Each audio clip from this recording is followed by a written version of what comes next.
ராஜி இறப்பதற்கு முன் இரவில் என்ன பண்ணிக்கிட்டு இருந்தாங்க அப்படிங்கிற செய்தி சமீபத்தில் சோசியல் மீடியாவில் ரொம்பவே வைரலாக போய்கிட்டு இருக்கு. இதை பற்றி தான் எந்த ஒரு வீடியோவில் நம்ம பார்க்க போகிறோம். சோசியல் மீடியா இன்ஃப்ளூயன்சர் ராஜி அவர்களை பற்றின செய்திகளை தொடர்ந்து நம்ம பார்த்து வந்துட்டு இருக்கோம். மேலும் அவங்களோட இறப்புக்கு பின் என்ன நடந்திருக்கு, முதல் நாள் என்ன பண்ணாங்க, அண்ட் அவங்களோட ஃப்ரெண்ட்ஸ் நிறைய விஷயங்கள் சொல்கிறது அப்படின்னு தொடர்ந்து சோசியல் மீடியாவில் ஏகப்பட்ட செய்திகள் வெளியாகி வந்த வண்ணம் இருக்குது. அந்த வகையில் சமீபத்தில் தெரிய வந்திருக்கிறது என்ன அப்படின்னா, இறப்பதற்கு முதல் நாள் நைட் ராஜி என்ன பண்ணியிருக்காங்க அப்படிங்கிறது தான். ராஜி அவர்கள் சாய் சில்க்ஸை ஓப்பன் பண்ணதுக்கப்புறம் யூஸ்வலாக தூங்குற டைமில் எப்போதுமே தூங்க மாட்டாங்களாமா. அன்னே டேக்கான வரவு செலவுகள் எல்லாத்தையுமே பார்ப்பாங்க.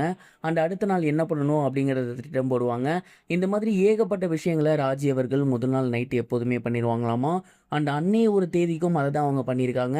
அன்னைக்கு சாய் சில்க்ஸில் என்னென்ன வியாபாரம் போயிருக்கு, ரசிகர்கள் கிட்ட என்ன மாதிரியான ரெஸ்பான்ஸ் வந்திருக்கு, அண்ட் சோசியல் மீடியாலாம் கரெக்டாக போய்கிட்டு இருக்கா, அண்ட் புதுசாக என்ன மெட்டீரியல்ஸ் கொண்டு வரலாம், என்ன மாதிரி டிசைன்ஸ் பண்ணலாம் அப்படின்னு தொடர்ந்து இது விஷயமாக தான் அவங்க அரேஞ்ச்மெண்ட்ஸ் பண்ணிட்டு இருந்திருக்காங்க முதல் நாள் நைட். அண்ட் அடுத்த நாள் காலையில் ஆஃபீஸ் போகலாம் அப்படிங்கிற மாதிரி கிளம்பும் போது தான் அவங்களோட ஹஸ்பண்ட் கூட அவங்களுக்கு சின்ன வாக்குவாதம் ஏற்பட்டிருக்கு.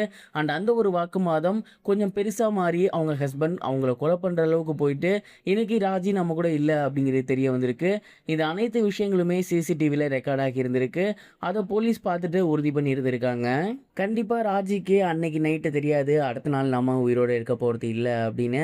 அந்த அளவுக்கு யாருமே எதிர்பார்க்காத ஒரு சம்பவம் தான் ராஜி அவர்களோட வாழ்க்கையில் நடந்திருக்கு. எப்பவும் போல் அன்னைக்கு நைட்டு கணக்கு வழக்குகள்லாம் பார்த்து முடிச்சுட்டு நிம்மதியாக உறங்கினவங்க அடுத்த நாள் மொத்தமாக உறங்கி போவாங்க அப்படின்னு நம்ம யாருமே எதிர்பார்த்துருக்கவே மாட்டோம். கண்டிப்பாக இந்த ஒரு விஷயம் ரொம்ப ரொம்ப வருத்தத்துக்குரிய விஷயந்தான் அப்படிங்கிறதுல எந்த ஒரு சந்தேகமும் கிடையாது. அவங்க 2 பேருமே இப்போ இல்லை. ஆனால் அவங்க பையன்களை பற்றி யோசிச்சு பார்த்துருந்தா இப்படி நடந்திருக்காதோ அப்படிங்கிற மாதிரி தான் எனக்கு தோணுது. நீங்கள் இதை பற்றி என்ன நினைக்கிறீங்க, உங்களோட தாட் என்ன அப்படிங்கிறத மறக்காமல் கமெண்ட் பாக்ஸில் ஷேர் பண்ணுங்கள். இது ஒரு புறம் இருக்க, இயக்குனர் ஆர்ஜே பாலாஜி அவர்கள் ரீசெண்டாக சூர்யா சாரை பற்றி ஷேர் பண்ணியிருக்கக்கூடிய ஒரு விஷயம் சோசியல் மீடியாவில் பயங்கர வைரலாக போய்கிட்டு இருக்கு. கருப்பு படத்தோட இசை வெளியீட்டு விழா சமீபத்தில் நடைபெற்றிருந்து ரொம்ப சூப்பராக நடந்து முடிஞ்சிருக்கு. அண்ட் இந்த ஒரு இசை வெளியீட்டு விழாவில் ஆர்ஜே பாலாஜி என்ன சொல்லியிருந்தார் அப்படின்னா, இந்த ஒரு கதையை நான் இனிஷியலாக வேற ஒரு நடிகர்கிட்ட சொல்லியிருந்தேன், அதுக்கப்புறம் சூர்யா சார்கிட்ட சொல்லியிருந்தேன். சூர்யா சார் எந்த ஒரு விஷயத்தையும் யோசிக்காமல் நம்ம இவ்வளோ பெரிய ஒரு ஆக்டர் இவங்க கூட ஒர்க் பண்ணணுமா அப்படிங்கிற எந்த ஒரு பந்தமும் இல்லாமல் உடனடியாக ஓகே சொன்னார். அந்த ஒரு நம்பிக்கைக்காகவே இந்த படம் நல்லபடியாக வரணும், நல்லபடியாக ஜெயிக்கணும் அப்படின்னு எங்களோட ஒட்டுமொத்த டீமும் கடந்த 3 வருஷமாக இதற்காக மிகப்பெரிய ஒரு உழைப்பு போட்டிருக்கோம். அண்ட் அதே நேரம் சூர்யா சார் இந்த படத்தில் நாம் ஹீரோ, ஒரு சின்ன ஷாட்டில் கூட நம்ம மிஸ் ஆகிடக்கூடாது அப்படிங்கிற மாதிரிலாம் இல்லாமல் எனக்கு ஒரு ஸ்பேஸ் கொடுத்தாரு, த்ரிஷா மேமுக்கு ஸ்பேஸ் கொடுத்தாரு. இந்த படத்தில் எது வேணுமோ அதை கரெக்டாக அவர் பண்ணி கொடுத்தாரு. அதனால தான் அவர் இன்னைக்கு இவ்வளோ பெரிய ஒரு உயரத்தில் இருக்காருன்னு நான் நினைக்கிறேன்.